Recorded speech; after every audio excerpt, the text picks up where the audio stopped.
Good morning, class 5. Today we will study the other two types of verbs, transitive and intransitive verb. Transitive और intransitive verb को पढ़ने से पहले हम लोग subject, verb और object के बारे में पढ़ेंगे. Subject कौन होता है? जो action perform कर रहा होता है, ठीक? और verb क्या होती है? जो action हो रहा होता है sentence में. और ऑब्जेक्ट कौन होता है? ऑब्जेक्ट पर सब्जेक्ट के एक्शन का डायरेक्ट असर पड़ता है, ठीक? जो एक्शन परफॉर्म करता है उसे कहते हैं सब्जेक्ट, जो एक्शन हो रहा होता है उसे कहते हैं वर्ब, और ऑब्जेक्ट क्या होता है? ऑब्जेक्ट एक्शन रिसीव कर रहा होता है ना? तो इसके लिए एक एग्जाम्पल देखते हैं. Mayank through the ball. अब यहाँ पे सब्जेक्ट कौन है? मयंक है, because he is performing the action. What action he is performing? He threw the ball. Mayank threw, ठीक? The ball. अब the ball क्या है?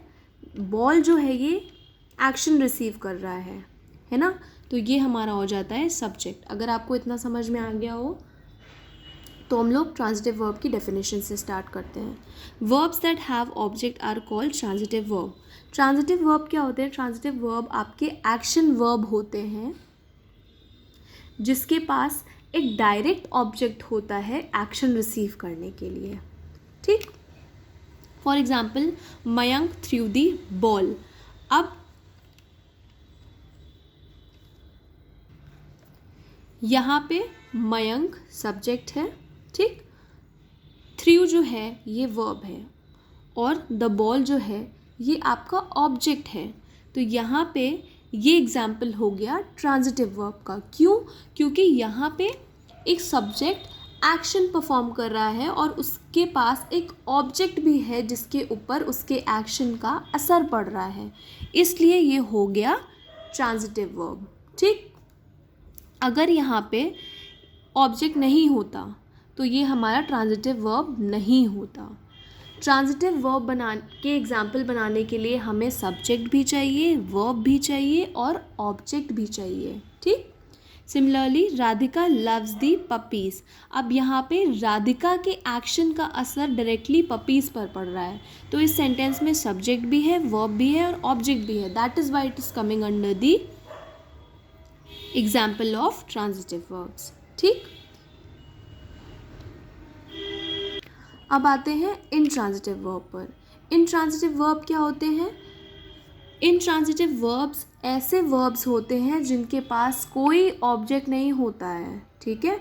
ये एक्शन तो परफॉर्म करते हैं लेकिन इनके एक्शन का असर किसी पे नहीं होता, कोई ऑब्जेक्ट नहीं होता यहाँ पे, इसीलिए ये होते हैं हमारे इनट्रांजिटिव वर्ब, ठीक? Now read the sentences. She laughed allowed. अब यहाँ पे सब्जेक्ट है, यहाँ पे वर्ब है, लेकिन यहाँ पे इसके हंसने का असर किसी पे नहीं पड़ रहा है, ठीक? यहाँ पे इसके हंसने का असर किसी पे नहीं पड़ रहा है, यहाँ पे कोई ऑब्जेक्ट नहीं है, तो ये हमारा बन जाता है इनट्रांजिटिव वर्ब. जिस सेंटेंस में कोई भी ऑब्जेक्ट ना हो एक्शन रिसीव करने के लिए, वो बन जाता है हमारा इनट्रांजिटिव वर्ब. यहाँ पे लाफ्ड जो है ये पूरा बन गया हमारा इनट्रांजिटिव वर्ब, ठीक? अगर आप कह रहे हो कि अलाउड, अलाउड तो है, अलाउड ऑब्जेक्ट नहीं है, इसका मतलब है इस सेंटेंस का वो तेज से हंसी, ठीक? लेकिन उसके हंसने का असर किसी पे नहीं पड़ा, यहाँ पे कोई ऑब्जेक्ट नहीं है, तो ये बन गया हमारा इनट्रांजिटिव वर्ब, ठीक? Second sentence, the trees are moving in the breeze. अब यहाँ पे ट्रीज जो है सब्जेक्ट हैं और वर्ब क्या है कि ट्रीज जो हैं मूव कर रहे हैं ब्रीज में, ठीक? लेकिन ट्री के मूव होने का डायरेक्ट असर किसी पे नहीं पड़ रहा है, यहाँ पे कोई ऑब्जेक्ट नहीं है, कोई ऑब्जेक्ट नहीं है यहाँ पे, तो ये बन गया हमारा इनट्रांजिटिव वर्ब, ठीक है? इसी तरह अगर मैं सन शाइन्स. अब यहाँ पे सब्जेक्ट तो है, वर्ब तो है, लेकिन यहाँ पे सब्जेक्ट के एक्शन का असर किसी पे नहीं पड़ रहा है, यहाँ पे कोई भी ऑब्जेक्ट नहीं है सब्जेक्ट के एक्शन के लिए, डायरेक्ट ऑब्जेक्ट नहीं है, तो ये हमारा बन जाता है इंट्रांजिटिव वर्ब। ठीक है, इसी तरह शी इज़ हैप्पी, यहाँ पे भी कोई डायरेक्ट ऑब्जेक्ट नहीं है सब्जेक्ट की एक्शन के लिए, तो ये भी हमारा बन जाता है इंट्रांजिटिव वर्ब। ठीक है, तो आपका ट्रांजिटिव वर्ब जो होता है, ट्रांजिटिव वर्ब एक्शन वर्ब्स होते हैं जिसमें एक डायरेक्ट ऑब्जेक्ट होता है एक्शन रिसीव करने के लिए। जैसे मैंने यहाँ पे बताया, Mayank through the ball, Mayank ने बॉल फेंकी और उसके फेंकने का असर किस पे पड़ा, बॉल पे पड़ा, डायरेक्टली बॉल पर पड़ा, तो ये हमारा बन गया ट्रांजिटिव वर्ब।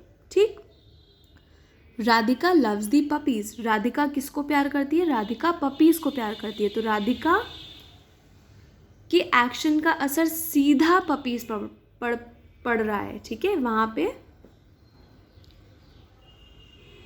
एक डायरेक्ट ऑब्जेक्ट है। लेकिन अगर हम यहाँ पे बात करें इंट्रांजिटिव वर्ब की, तो शी लाफ्ड अलाउड, अब सब्जेक्ट के हंसने का असर किसी पे नहीं पड़ रहा है, यहाँ पे कोई डायरेक्ट ऑब्जेक्ट नहीं है उसके हंसने का असर होने के लिए, तो ये हमारा हो जाता है इंट्रांजिटिव वर्ब। इसी तरह सन शाइन्स, सन तो शाइन कर रहा है लेकिन सन के शाइन होने का असर किसी पर डायरेक्टली नहीं पड़ रहा है, तो ये हमारा बन जाता है इंट्रांजिटिव वर्ब।